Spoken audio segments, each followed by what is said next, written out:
Fala pessoal, tudo bem com vocês? Fábio Garcia mais uma vez aqui no canal do The Playoffs no YouTube para a gente debater mais um ranking, só que dessa vez fora das quatro linhas, né? Fora do campo. Hoje nós vamos debater quem são os melhores General Managers da NFL, que são extremamente importantes na montagem do elenco que vai disputar cada temporada. É isso aí? Solta a vinheta, bora pro vídeo!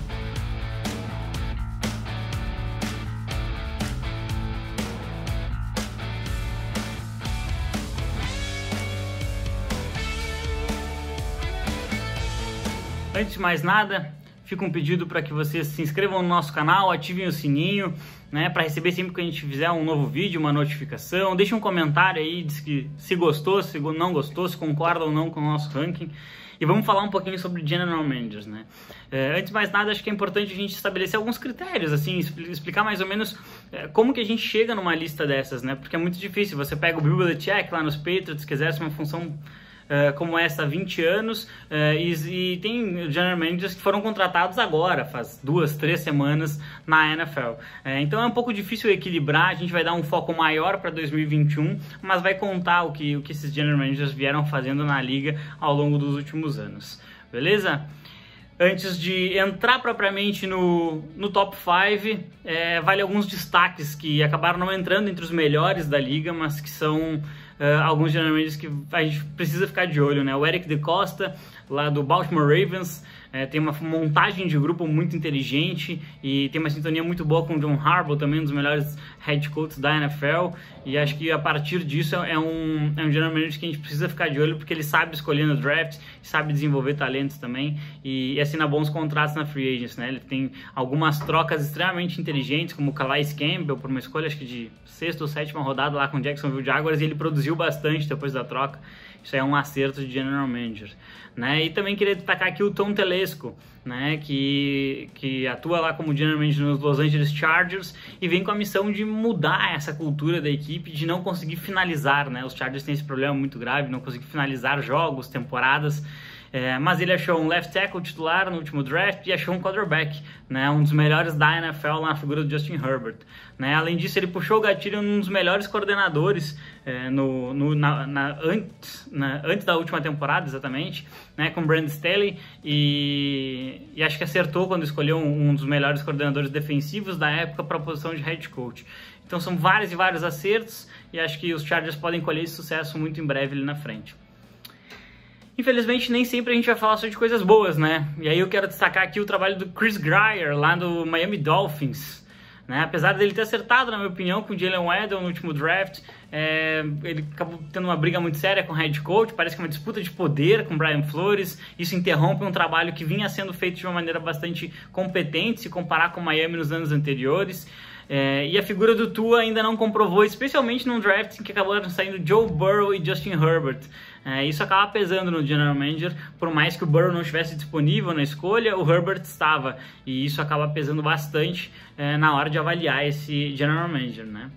Então, depois desses destaques iniciais, vamos para o número 5 da nossa lista.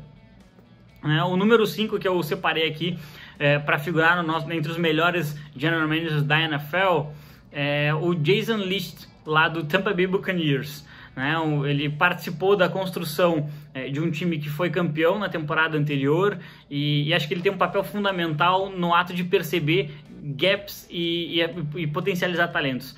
No momento que ele viu que ele podia selecionar o Devin White no draft, ele puxou o gatilho, acho que foi um grande acerto, teve uma atuação sensacional no Super Bowl que os Bucs venceram e é um dos pilares defensivos, né? E obviamente a chegada do Tom Brady passa muito também pelo trabalho de um bom general manager. Isso fez os Bucs saírem de um time que disputava meio de tabela para se tornarem uma força mesmo na NFL, disputaram o Super Bowl, venceram um dos melhores quarterbacks, se não o melhor da liga, e logo após isso teve a chance de disputar novamente um Super Bowl, foram parados somente pelos atuais campeões, Los Angeles Rams. E por ter trazido todos os jogadores que venceram o Super Bowl de volta, eu acho que o Licht ele tem um lugar bem merecido aqui na nossa seleção. O número 4 aqui da nossa seleção também é da NFC. Só que é da NFC Oeste, né? O Steve Kim do Arizona Cardinals. E eu acho que é um general manager que talvez a gente precise explicar um pouquinho mais, mas eu acho que ele é um cara que consegue aproveitar oportunidades que muitos outros não aproveitam. E eu acho que por isso que ele vai acabar tendo uma seleção merecida aqui, entrando como o quarto melhor general manager da NFL. Por quê? Ele erra ao selecionar o Josh Rosen no draft 2018, acho que é 2018, né? E logo depois ele acerta corrigindo o próprio erro, ou seja, ele busca um quarterback. Eu acho que reconhecer esse erro e ver que a franquia não ia adiante com um quarterback que claramente não estava pronto para jogar na NFL foi um grande acerto, né? A chegada do Kyler Murray muda muito a franquia lá de Arizona, né? E eu acho que a grande questão dele é aproveitar essas oportunidades, né? Então, ele adquire DeAndre Hopkins quando ele vê que o Houston Texans está em graves problemas, pagando quase nada por um dos melhores recebedores da NFL. Ele adquire também do Houston Texans ali o J.J. Watt, né, que pediu para ser cortado, mas logo depois acabou lá em Arizona. E ele também contratou um center através de uma troca quando ele viu que o circo estava pegando fogo em Las Vegas. Então, ele é um general manager muito atento que aproveita essas oportunidades e nunca dá um overpay, né? Ele nunca paga além do que deveria por jogadores que são qualificados, ajudam o time, mas que poderiam custar mais caro de repente se ele tentasse em outros momentos. Então, pela montagem de um elenco extremamente competitivo, eu acredito que isso seja muito mérito desse general manager e por isso eu coloco ele aqui como o quarto melhor da NFL, dando esse enfoque mais para a temporada 2021. Na posição de número 3, já abrindo o pódio aqui da nossa lista de melhores general managers, eu trago o primeiro selecionado da AFC. Eu acho que ele é um low profile general manager, assim, não se fala tanto dele, mas ele é um grande responsável pelo ressurgimento do Buffalo Bills. Eu tô falando do Brandon Beane, que foi o cara que trouxe o Sean McDermott, head coach da equipe, e selecionou o Josh Allen. Então, somente nesses dois nomes ele já valeria o pódio, porque ele tem um dos melhores quarterbacks da NFL, tem um dos melhores head coaches da liga, e a partir disso ele estruturou muito bem o seu time.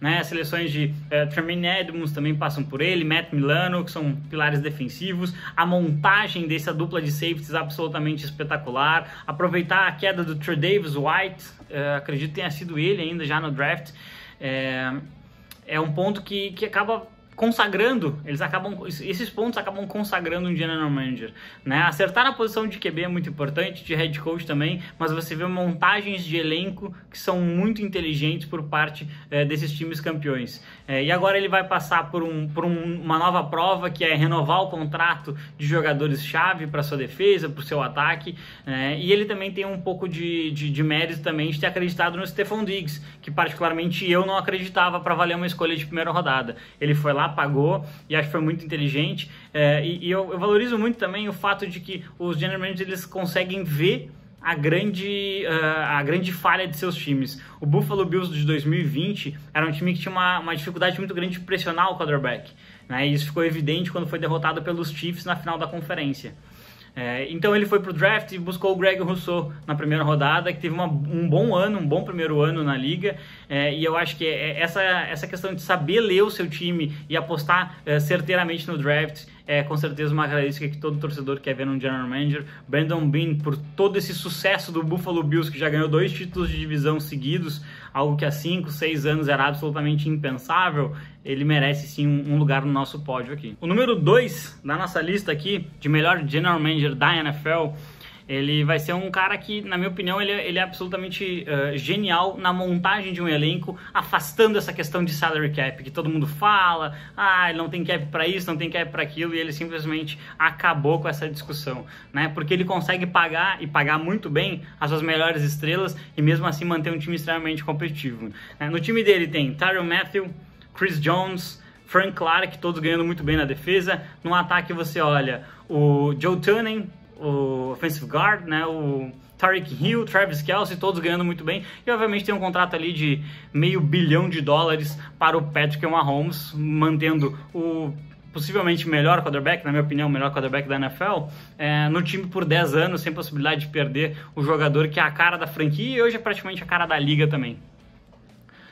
Ele monta tudo isso e ele não perde um jogador depois de ter vencido um Super Bowl. Por isso ele volta para outro Super Bowl, que acaba não ganhando por questões do jogo em si, né? Mas não por conta do seu trabalho. E o Brett Veach, ele, para mim, ele tem uma grande qualidade, que é ele não se acomoda, né? Muitas pessoas ligadas à NFL ganham um título e a partir disso se perdem um pouco no sucesso, se perdem naquela utopia que é a garantia de voltar a um Super Bowl, de ganhar um novo título simplesmente por ganhar. É muito difícil você fazer esse back-to-back, né? Ganhar 2 seguidos. Ele ganha um título, ele vê o outro título perdendo por causa da linha ofensiva e ele simplesmente tenta resolver esse problema de uma maneira muito efetiva. Então ele seleciona um center all pro, basicamente, no draft, o Creed Humphrey, foi um dos melhores centers da NFL, um dos melhores calouros ofensivos, com certeza, né? E ele constrói o lado esquerdo dessa linha ofensiva com o Joe Tunney, pagando muito bem, mas é o preço de um OL, e trocando uma escolha de primeira rodada pelo Orlando Brown, que sofreu um pouquinho na proteção ao passe, mas tem bastante espaço para desenvolvimento, né? E o Veach, ele também tem uma questão que ele não perde membros da sua comissão técnica, e isso é absolutamente formidável. Ele tem uma comissão que é praticamente a mesma desde o título do Super Bowl. E isso acaba facilitando o trabalho dos jogadores de se adaptar às mudanças de esquema, porque eles já entendem como é que funciona a cabeça dos treinadores. Ele chegou depois do Andy Reid, simplesmente manteve um dos melhores head coaches da NFL, tem muito sucesso dentro da divisão, dentro da conferência, e aí disputou os últimos 4 jogos de final de conferência americana, venceu 2, perdeu 2, mas tá sempre lá, tá sempre disputando. Então o Brett Veach, por simplesmente explodir qualquer premissa sobre salary cap para manter um time competitivo o máximo de tempo possível, além de selecionar um quarterback e manter esse quarterback na sua equipe, por conta de tudo isso ele é o número 2 e tem espaço para ganhar o número 1 logo no próximo ano. O número 1, vocês já devem imaginar mais ou menos quem é, ou pelo menos de qual time eu estou falando. Eu tinha prometido para o meu editor que eu não ia ser resultadista, né, na minha análise, né, de General Manager. Por quê? Você não pode simplesmente se prender ao trabalho, ao resultado de dentro de campo, para explicar o que acontece fora dele, né? Às vezes uma bola, uma interceptação, alguma coisa dentro do jogo muda completamente a história de uma partida e não necessariamente reflete o trabalho de um General Manager, né? Por isso mesmo eu excluí o General Manager dos Bengals aqui, apesar de ter selecionado Joe Burrow, que era uma escolha bastante fácil no draft dele, ok? O Ja'Marr Chase também, ainda acho que possa demonstrar um pouquinho mais de trabalho lá em Cincinnati, né? Especialmente na questão com o head coach, que ficou um pouquinho sombria, né? De corda bamba para renovar o contrato, foi um pulo muito grande. Mas aqui vamos falar do número 1, né? O número 1 é o Les Snead, lá do Los Angeles Rams, atuais campeões da NFL, e ele não é o número 1 porque ele é um atual campeão. Ele é o número 1 pela montagem de elenco para chegar ao título.